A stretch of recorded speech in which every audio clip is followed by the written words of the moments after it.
ये एक मैसेज आप हज़रात तक पहुँचाने की कोशिश कर रहा हूँ, पूरी दुनिया के मुसलमानों तक इसको पहुँचाएँ। क़ुरबानी क्या है?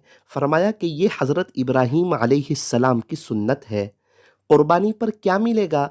फ़रमाया कि क़ुरबानी के जानवर के ऊपर जितने बाल हैं, हर बाल पर एक नेकी। और क़ुरआन में है कि अल्लाह एक नेकी के बदले 10 नेकी देते हैं। और क़ुरबानी के जानवर पर कितने बाल होते हैं, अगर हम गिनना चाहें तो 2-3 दिन में भी हम गिन नहीं सकते। अल्लाह ताला बहुत नेकियां अता फरमाते हैं।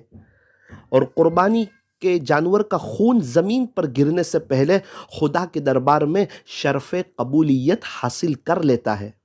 जिस पर क़ुरबानी ज़रूरी हो फिर भी वो क़ुरबानी न करे, यूँ फरमाया कि वो हमारी ईदगाह की तरफ भी ना आए।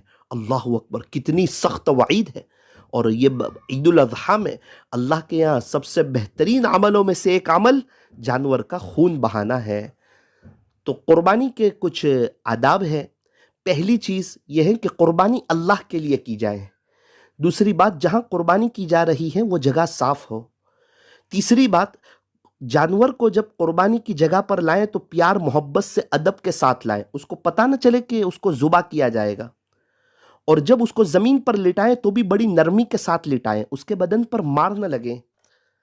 और जब उसको ज़ुबा करने की बारी आए उससे पहले पहले छुरी को एकदम तेज़ कर ले ताकि उसको तकलीफ़ ना हो। और सीधे हाथ से ज़ुबा करें। किसकी तरफ से क़ुरबानी की जा रही है? हमारे यहाँ कहते हैं कि मैं अब्बा के लिए ये जानवर ज़ुबा करता हूँ। अरे जानवर अब्बा के लिए ज़ुबा न करो, जानवर सिर्फ अल्लाह के लिए ज़ुबा करो। किसके लिए क़ुरबानी की जा रही है? उसकी नीयत दिल में हो। और ज़ुबा करने वाला सीधे हाथ से ज़ुबा करें। बिस्मिल्लाहि अल्लाहु अकबर वलिल्लाहिल हम्द, ये पढ़ लें और सारे साथी जो खड़े हों वो भी ये पढ़ लें। और क़ुरबानी के ये जानवर में 4 रगें होती है, एक खाने की, एक सांस की और 2 खून की। ये चारों रगों का कटना ये अदब है। कसाई हज़रात बता देंगे कि चारों रगें कटी है या नहीं कटी है। और 3 रग का कटना ज़रूरी है। अगर 2 ही रगें कटी तो जानवर हलाल नहीं होगा। बहुत सी मर्तबा क़ुरबानी करने वाला फर्स्ट टाइम क़ुरबानी करता है, वो खुद बिस्मिल्लाहि अल्लाहु अकबर पढ़ना भूल जाता है, फिर वो जानवर का मसला हो जाएगा।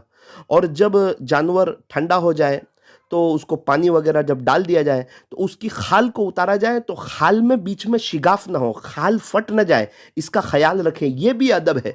शरीयत किसी चीज़ के ज़ाय होने को पसंद करती नहीं है। और क़ुरबानी के जानवर के हो सके तो उसके गोश्त के 3 हिस्से किए जाएं। एक अपने लिए रखें, एक रिश्तेदारों के लिए। उन रिश्तेदारों के लिए नहीं जहाँ बेटी दी है, जहाँ ससुराली रिश्ता हो या वहाँ पर नहीं, रस्म में नहीं, उन रिश्तेदारों के यहाँ गोश्त भेजे जहाँ पर क़ुरबानी नहीं है, या उन्होंने बड़े जानवर में हिस्सा लिया है, उनके यहाँ क़ुरबानी नहीं है, उनके यहाँ गोश्त नहीं है, उन रिश्तेदारों के यहाँ गोश्त भेजें। और एक हिस्सा गरीबों, यतीमों, बेवाओं, मिस्कीनों, मजबूरों, परेशान हालों, लाचारों के यहाँ गोश्त पहुँचाए। एक शख्स से मुलाकात हुई, वो कहने लगे मौलाना 8 साल हो गए मैं और मेरे बच्चे बकरीद के दिन दाल चावल खाते हैं, किसी मालदार के यहाँ से हमारे यहाँ गोश्त नहीं आता। हमारे एक दोस्त ने गोश्त पहुंचाया दोपहर में 3:30 बजे, तो घर वाले अंडा पाव खा रहे थे। कहा कि अम्मा जी ये क्या कर रहे हो? कहा बेटा 3 बजे तक इंतजार किया, हमें किसी ने गोश्त नहीं पहुंचाया। अल्लाह अकबर! आप खुद जाओ गोश्त देने के लिए, गरीबों के यहाँ जाओ, अगर गोश्त देना ही है तो जल्दी पहुंचाओ। तो और बहुत ज़्यादा अपने फ्रीज में जमा करके ना रखो, दिल को बड़ा करो। जिसके यहाँ क़ुरबानी होती है ना, अल्लाह ने उसको नवाजा है, उसके यहाँ पूरा साल बकरे का गोश्त आता रहता है और वो खाता रहता है। और जिसके यहाँ बेचारे के यहाँ क़ुरबानी नहीं होती है, वो बेचारा पूरा साल बकरे का गोश्त खा नहीं पाता। इसलिए गरीबों के यहाँ पहुँचाओ, यतीमों के यहाँ पहुँचाओ, बेवाओं, मिस्कीनों, मजबूरों, परेशान हालों, लाचारों की मदद करो। और जब क़ुरबानी वगैरह हो जाए तो वो जगह को एकदम साफ़ कर लो, कुछ खुशबू वगैरह, स्प्रे वगैरह डाल दो ताकि पता चले कि ये मुसलमानों का मोहल्ला है, सुबह इनके यहाँ क़ुरबानी हुई है। लेकिन उसके बावजूद स्मेल कोई नहीं, गंदगी कोई नहीं। मुसलमान पाकी साफ़ी को पसंद करता है। आप तमाम